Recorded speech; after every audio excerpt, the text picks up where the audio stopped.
Hi, I'm Ruth and I'm talking to you from the virtual Benedetti sessions. Happy Friday, I hope you've had a really great week. It was so great to see so many of you for our Zoom sectional on Wednesday. It's amazing to think how many of you are taking part and joining us over the next 3 weeks making music together, and I'm really looking forward to keeping on working with you. Before we start, don't forget to check out our warm-ups. They're here on the YouTube channel and you'll be able to find a link to them in the description below. There are some Viola specific warm-ups from me, but there are also warm-ups from our other tutors to check out for you there as well. When we play a musical instrument, we put a lot of physical demands on our body. Warming up really helps us to prevent injury and just to feel really comfortable while we're playing. It's also a really good way of saving time and making your practice efficient. So often when we pick up our instrument to get started, we're actually cold and we're not really ready to play.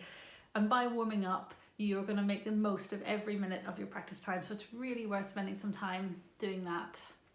Monday's tutorial was all about getting familiar with Warlock. And today's tutorial is going to be all about getting familiar with Vaughan Williams.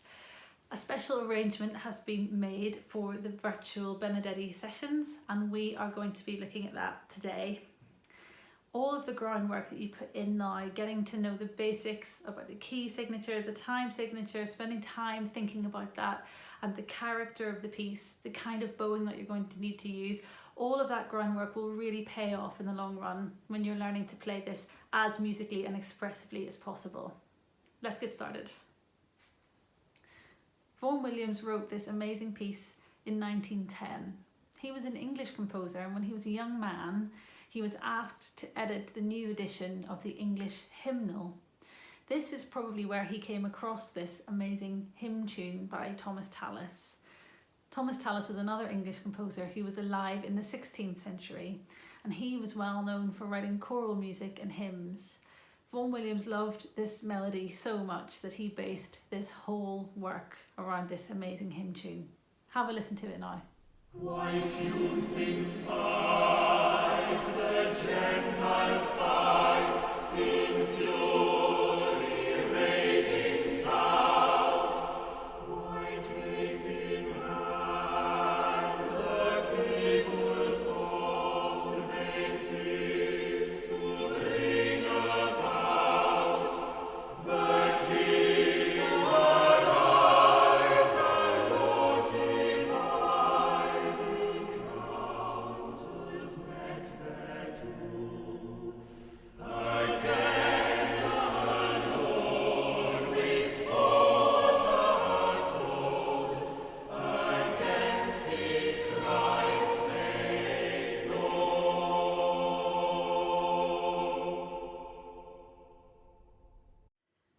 Vaughan Williams decided to use this tune as the basis for his piece, and he takes something that is very simple and pure in the choral version and makes it very expressive by choosing to give it to string instruments. He also adds a lot of detail in the dynamics and in the articulation, and we are very lucky as the viola section because we get to play the tune, and this is how it sounds in the piece.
I would really encourage you to take the time to listen to the whole piece all the way through, the original version. It's a really amazing piece and I think you'll really enjoy it. It's written for 2 string orchestras and we are going to be joining forces with the advanced orchestra for this piece, so it's a really lovely opportunity for us to make music together even though we can't physically be together at the moment. The Vaughan Williams has got 2 flats in the key signature and that means that we are in B flat major, so we need to remember about B flats and E flats all the way through this piece. There are also quite a few other accidentals like A flats and even a G flat at one point, so we'll cover that as well. Throughout this piece we need to work on having a really expressive and sustained sound. Now in order to have a really expressive sound on our instruments, we need to have a really free right arm. So I would encourage you before you start to just give your arm a bit of a shake and try and kind of feel how heavy it is.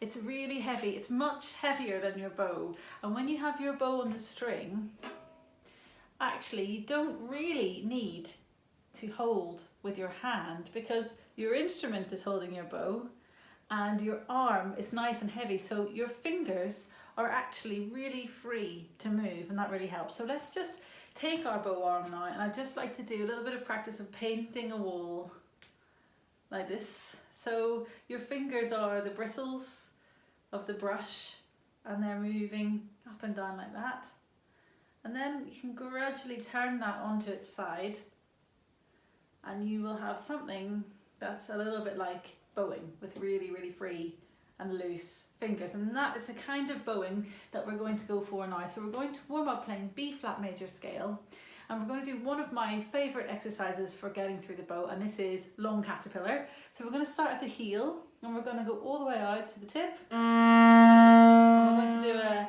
caterpillar at the tip, and I would like that caterpillar to have a nice circular motion to it. Nothing when you're playing a string instrument is ever horizontal, just out and back like a robot. It's always got a little bit of a circle to it, so you should be feeling that circle in your wrist and in your elbow as well. So we're going to go all the way and do a caterpillar there, and then we're going to come back in and do a caterpillar at the heel.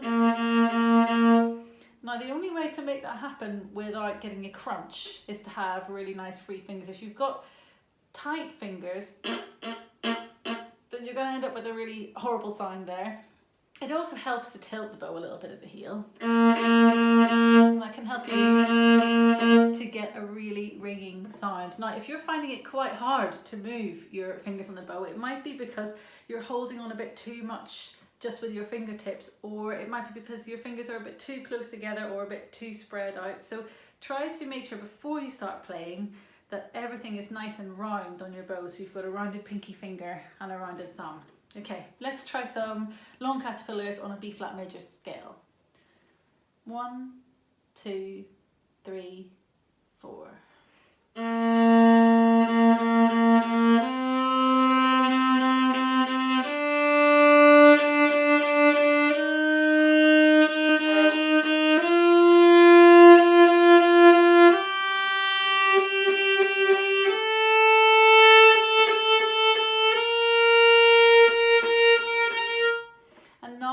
Try our B flat major scale, but just with a really sustained sound on every note. So we're going to do 2 bows per note this time.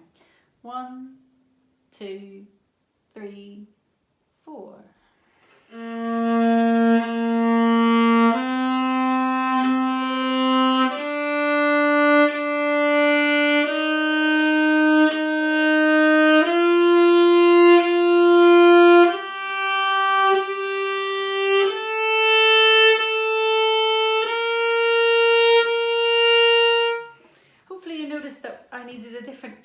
Height for each string, so when we're playing on the A string we need a really nice low elbow, really tucked in to get that sustained sound there. Let's have a look now at the first 2 bars. There are lots and lots of instructions here. We have largo, sostenuto, and we have molto sostenuto as well. So we need a really sustained sound here, and the tempo is going to be slow.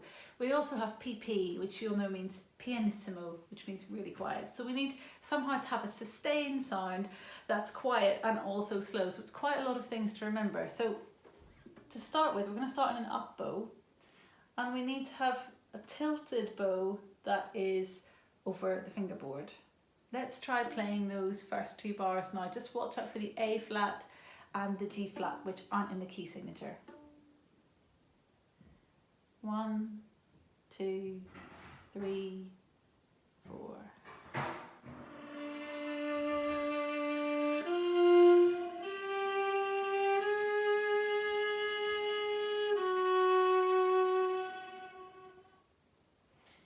We actually don't need the whole bow for those bars because we're trying to create this really magical, really soft, quiet sound. Now in orchestra, that kind of sound that I just made, that kind of transparent sound, works really well when you're in a section. So let's think about doing that even though we're on our own practicing at home. Think about the kind of sound that you would like to make if you were playing with lots of other people.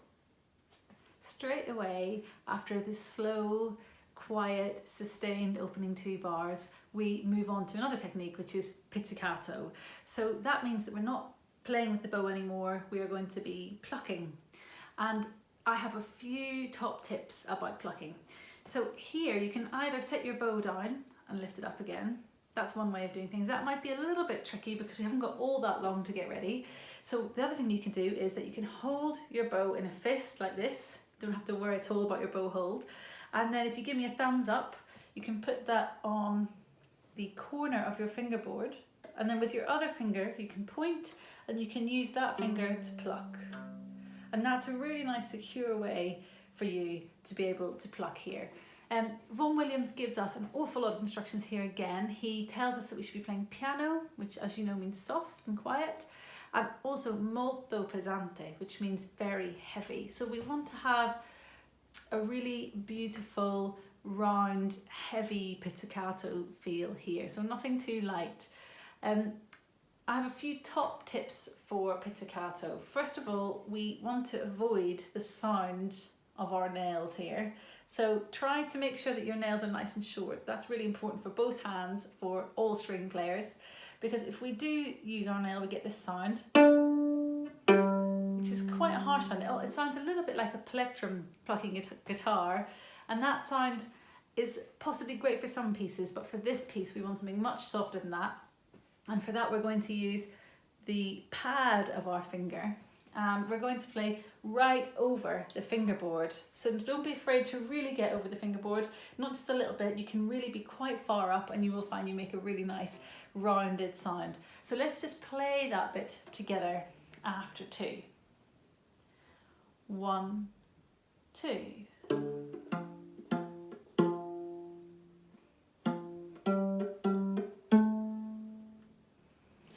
So hopefully you can try that a few times until you feel really confident. If you find that tricky, you could try it with the bow first and then transfer to plucking afterwards.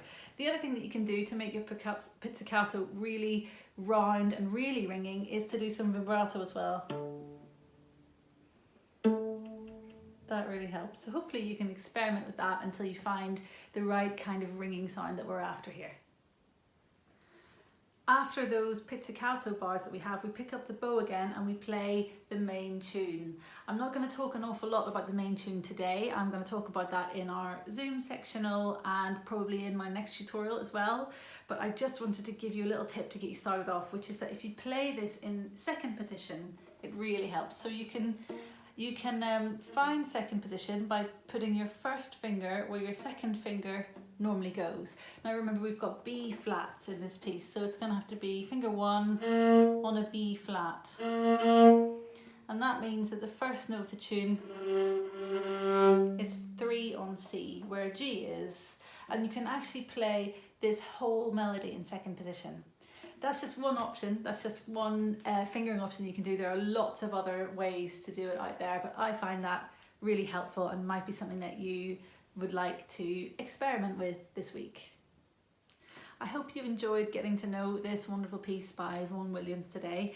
Spend a bit of time this week just going through the notes really carefully and checking that everything is really in tune and that you're really confident with all of the rhythms, because we're going to be looking in some more detail about things like dynamics and expression in the next tutorial. So all of the work that you put in now is really going to pay off when it comes to doing that. Don't forget that I'm really keen to see how you're getting on with your practice. It really doesn't have to be the finished article. I'm just really keen to see how you are doing with all of these pieces and all of this information that we are giving you. So please post up your practice clips with #PracticeWithRuth so I can see how you're doing, and I will see you on Monday for our next tutorial.